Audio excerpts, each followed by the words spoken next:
This is Average Sports. By your average guys, Eric. and Ty. That would be so bad. Yeah.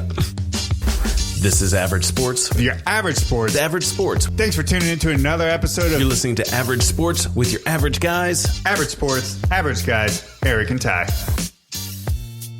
One. Thanks for counting us down, Eric. I really needed that. Ready to get in this.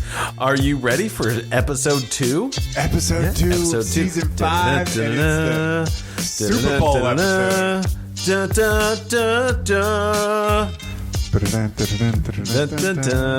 We could just do that for the entire episode. I mean, people would hate it. Let's hope it's on Fox this year because that's their theme song. Or maybe not. Who is carrying the Super Bowl?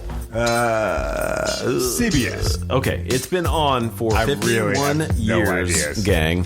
The Super Bowl. We're going to use it. We don't care. More than 51. It's 51. 56? Yeah. Oh, I can't read Roman numerals. The V and the 1. All right. LVI. It's been on for, let me start again, for 56 years. The Super Bowl. It is official. Yeah, it's a big deal. And it's happening, in just a couple weeks? Not a couple weeks. Oh, God. We almost have to start that over. It's happening very soon. February 13th. February 13th, that's right. Who is even in the Super Bowl, you may ask, in case you were wondering? Oh, my goodness. It's the LA Rams and the Cincinnati Bengals. Who day? Who day? I'm excited for that because I did not know they were in the Super Bowl, twice or 3 times? And Two times previous. 2 times, and they played the 1988. Okay. In 1981 or 82. Okay. But they played the 49ers both times, so I understand. Yeah, and they lost. Yeah. They've never won. They never won. I always like seeing a never ever getting to the title game. That's cool. And so maybe they'll have a little better luck against the other California team. I mean, and it is on NBC. Thank you for that. Okay. NBC. That's answering a big question for us. This episode is all about Super Bowl. That's all we're going to be talking about. All right, reactions and expectations. Do we need to talk about the playoffs at all? Yeah, I was going to say, let's very briefly talk about how we got there. Format, sure. Okay. So I think we had some really exciting games. All the Bengal games were wonderful. All came down to the last play for them. They beat the Raiders on a last-second field goal. They beat the Titans on a last-second field goal. They beat the Chiefs on a last-second field goal. So good for them. And then the best game of the playoffs, hands down, was the Bills and Kansas City Chiefs. I mean, that was some of the best football I have ever seen. No, it was unreal. Because of what was at stake. It was a high-scoring game to begin with, and then you throw in 25 points in the last 2 minutes.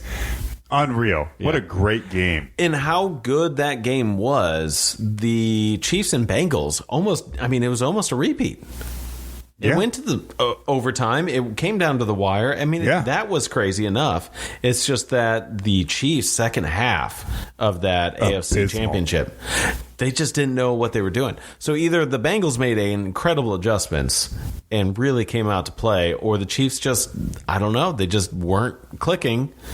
Yeah. Something did not work for them. They looked awful, and that carried into the overtime, which that was a stark difference between the Chiefs-Bills game, where the Chiefs were on fire. Both teams were rolling. So really, whoever had the ball last won the game. Yeah. It was the AFC Championship. Yeah, that was a great game. That Bills-Chiefs, I just want more and more of that. I have a feeling that is going to be a the matchup. NFL wants that too? The NFL is going to make that happen. Similar to when Peyton Manning and Tom Brady played every regular season. Of course. The NFL has 3 games that they can flex. For every team that's outside of their conference, and then the 2 division groupings that they have to play, one in the AFC, one in the NFC. So then they get 3 additional games that they can schedule against quote-unquote rivals or things like that. So I have a feeling that is going to be on them. Now, looking at the seeding of the playoffs, the Titans and the Packers, both at number 1, didn't get too far. They didn't even make it to the championship games. Has that ever happened before? Yeah. Okay. But this is about the lowest seeded Super Bowl that we've had. 4-4?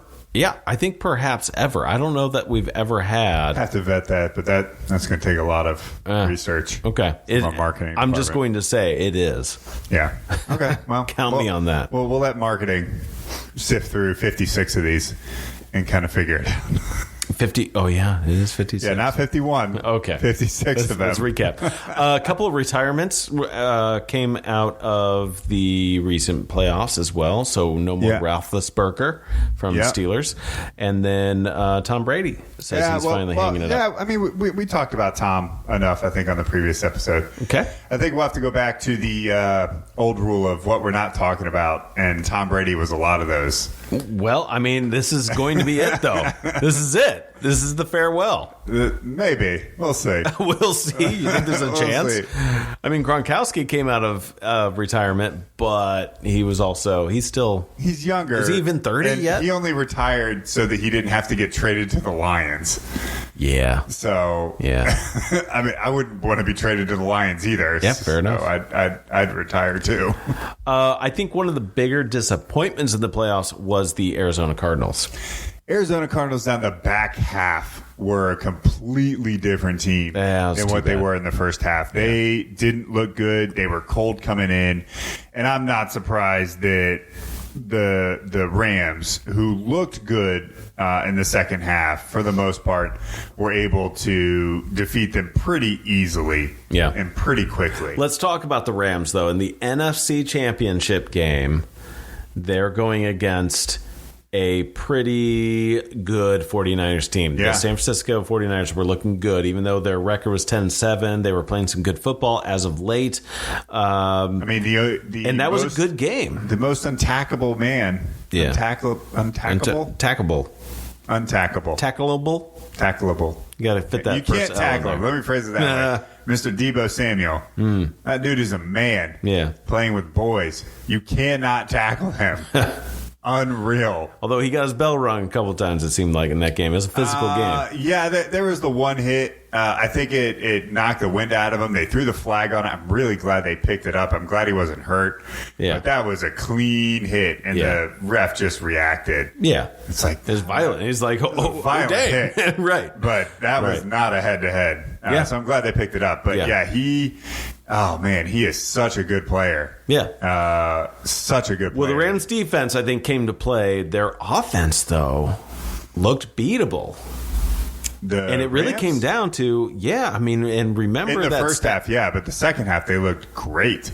Even in the first half, like OBJ was involved, except Cooper that Kupp they was involved. almost literally threw the game away had it not been for that drop pick. That was a big deal. Not unlike Stafford to throw a pick here and there.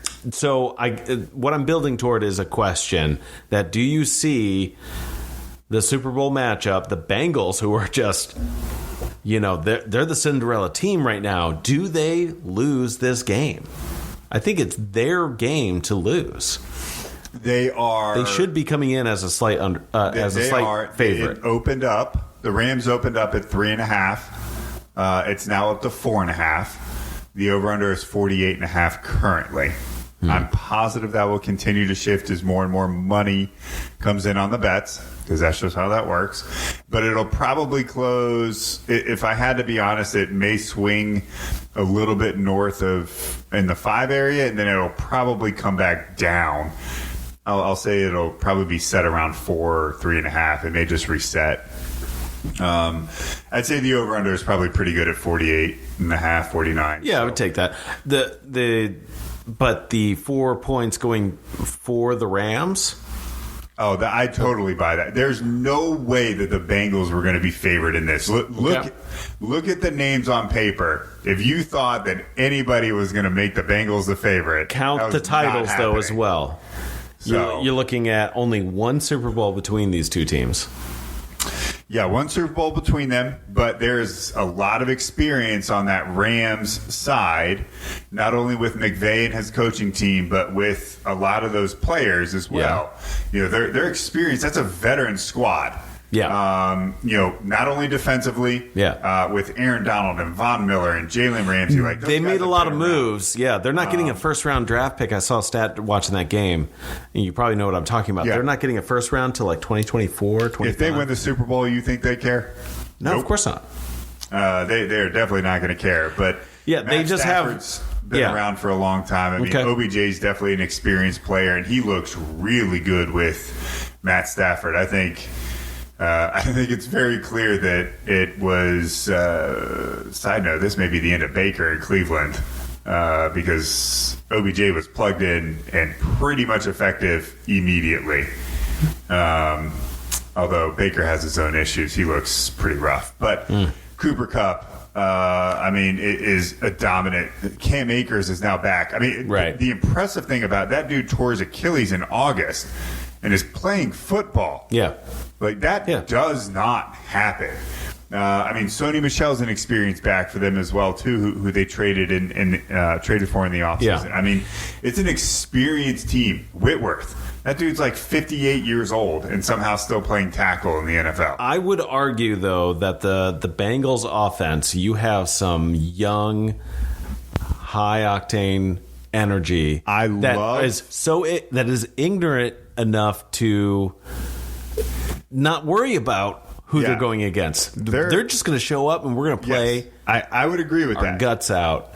I would agree like with we that. saw with the Chiefs a couple of years ago. Yeah, their wide receiver core is great. Yeah. Higgins and Chase and Tyler Boyd. And don't forget your boy, Joe Mixon. Joe Mixon. Who can catch out of the backfield. Yes, he can. They got to stop putting Samaje Perine in there. I love that touchdown, though. That was a great touchdown. But for as effective as Joe can be, especially catching the ball, I don't get why he's not in there on more third downs. Whatever.